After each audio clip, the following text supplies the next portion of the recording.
Welcome back to my channel tasting hour. ഇന്ന് ഞാൻ വന്നിട്ടുള്ളത് ടർട്ടിൽ വൈന് അതേപോലെ ടാങ്കിൾഡ് ഹാർട്ട്.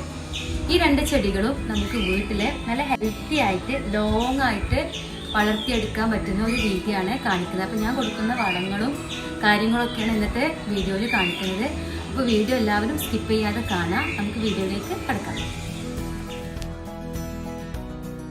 ടാങ്കിൾഡ് ഹാർട്ട് ഹാങ്ങിങ് ആയിട്ടും അതേപോലെ പുൽത്തകിടി പോലെ നിലത്തൊക്കെ സെറ്റ് ചെയ്യാൻ പറ്റിയിട്ടുള്ള ഒരു അടിപൊളി ചെടിയാണ് കേട്ടോ. ഈ ചെടിയുടെ ഒരു പ്രത്യേകത എന്ന് പറഞ്ഞാൽ ഇതിൻ്റെ ഒരു ലീഫാണ്, ഒരു ഹാർട്ട് ഷേപ്പിലുള്ളൊരു ലീഫാണ് അതിന്. അതുകൊണ്ടായിരിക്കും ടാങ്കിൾഡ് ഹാർട്ട് എന്ന് പറയുന്നത്. അതേപോലെ തന്നെ ഇതിൻ്റെ ലീഫിന് നല്ല ഗ്ലൈസിങ് ആണ്, നല്ല കട്ടിയുള്ള ലീഫാണ്. പിന്നെ ഒരു പ്രത്യേക സ്മെല്ലും ഉണ്ട് കേട്ടോ ഈ ഒരു ലീഫിന്. അധികം വെള്ളവും വെയിലൊന്നും ആവശ്യമില്ലാത്തൊരു ചെടിയാണ് ടാങ്കിൾഡ് ഹാർട്ട്.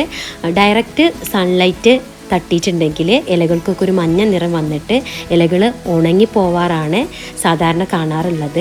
അപ്പോൾ നമ്മൾ ഈ ചെടി സെറ്റ് ചെയ്യുമ്പോൾ ഡയറക്റ്റ് സൺലൈറ്റ് തട്ടാത്ത രീതിയിലുള്ള സ്ഥലത്ത് വേണം വെക്കാൻ. ഡെയിലി നനച്ചെടുക്കണം, പക്ഷേ ഒരുപാട് വെള്ളം ഓവറായിട്ട് നനച്ചെടുക്കുകയൊന്നും ചെയ്യരുത്. ഒരു ഗ്ലാസ് ഒക്കെ വരുന്ന രീതിയിൽ രാവിലെയും വൈകുന്നേരമൊക്കെ ഒന്ന് നനച്ചെടുക്കുക. പോട്ടി മിക്സ് തയ്യാറാക്കുന്നത് മണ്ണ്, ചകിരിച്ചോറ്, ചാണകപ്പൊടി ഇത് മൂന്നും കൂടെ മിക്സ് ചെയ്തിട്ടാണ് പോട്ടി മിക്സ് തയ്യാറാക്കുന്നത്. ഒരു 10 ദിവസം കൂടുമ്പോൾ ഇതിന് വളം ചെയ്തു കൊടുക്കണം.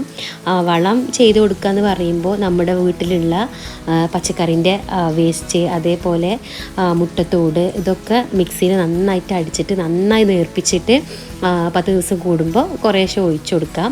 നല്ലൊരു വളമാണ് കേട്ടോ അത്. അതുപോലെ തന്നെയാണ് ചാണകപ്പൊടി നന്നായി പൊടിച്ചിട്ട് ചേർത്ത് കൊടുക്കുന്നത്. ഇത് കാണുമ്പോൾ ഒരു ആഫ്രിക്കക്കാരുടെ മുടി പോലെയൊക്കെയാണ് കേട്ടോ എനിക്ക് തോന്നല്. ഒരു സ്പ്രിങ് പോലെ അതേപോലെ തന്നെ സ്റ്റെപ്പ് ആയിട്ടുള്ളൊരു ഷേപ്പിലൊക്കെ ആയിട്ട് തോന്നും. പോട്ട് നിറയെ ചെറിയ ചെറിയ കമ്പുകളായിട്ട് നട്ടു കൊടുത്തിട്ടുണ്ടെങ്കിൽ നല്ല തിക്കായിട്ട് ഇതുപോലെ വളർത്തിയെടുക്കാൻ പറ്റും. അപ്പോൾ ഈ ഒരു പോട്ടിൽ വെച്ചിട്ടുള്ള ചെടി എന്ന് പറഞ്ഞാൽ ഒട്ടും വെയിൽ തട്ടാത്ത സ്ഥലത്താണ് കേട്ടോ ഈ ചെടി വെച്ചിട്ടുള്ളത്. ഇതിൻ്റെ ഇല നല്ല ഭംഗിയിൽ നിൽക്കുന്നുണ്ട്, നല്ല ഗ്ലൈസിങ്ങിൽ നല്ല ഒരു കട്ടി നല്ല ഫ്ലഷ് ആയിക്കൊണ്ട് നിൽക്കുന്നുണ്ട് കേട്ടോ അതിലെ ലീഫ്. പിന്നെ ഈ ഒരു പോട്ട് പറഞ്ഞാൽ ഞാൻ തുണി കൊണ്ട് ഉണ്ടാക്കിയതാണ് കേട്ടോ ഈ ഒരു പോട്ട്. അതിൻ്റെ വീഡിയോ ചെയ്തിട്ടില്ല, ഇൻഷാ അല്ലാ അതിൻ്റെ വീഡിയോ ചെയ്യുന്നുണ്ട്.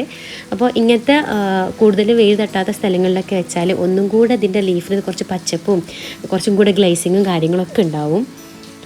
ഏതൊരു ചെടിയായാലും നമ്മുടെ കെയറിങ്ങിനനുസരിച്ചിട്ട് ആയിരിക്കും അതിൻ്റെ ഭംഗിയും. അപ്പോൾ നമ്മൾ നന്നായിട്ട് വളം ചെയ്ത് കൊടുത്താലേ ഉള്ളൂ അതിൻ്റെ ആ ഒരു റിസൾട്ട് നമുക്ക് കിട്ടുക. ചെടി നന്നായി ഗ്രോ ചെയ്യണമെന്നുണ്ടെങ്കിൽ ഇടയ്ക്കിടയ്ക്ക് വളം ചെയ്ത് കൊടുക്കണം. അപ്പോൾ ഒരു 10 ദിവസമൊക്കെ കൂടുമ്പോൾ വളം ചെയ്യുന്നത് നന്നായിരിക്കും.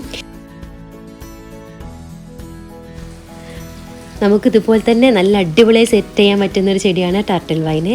അതിൻ്റെ പോട്ടി മിക്സും നടുന്ന രീതിയൊക്കെ ഞാൻ നെക്സ്റ്റ് വീഡിയോയിൽ കാണിക്കാം. അപ്പോൾ ഇന്നത്തെ വീഡിയോ എല്ലാവർക്കും ഇഷ്ടപ്പെട്ടെന്ന് വിചാരിക്കുന്നു. ഇഷ്ടപ്പെട്ടാൽ ലൈക്ക് ചെയ്യാനും ഷെയർ ചെയ്യാനും സബ്സ്ക്രൈബ് ചെയ്യാനും മറക്കരുത്.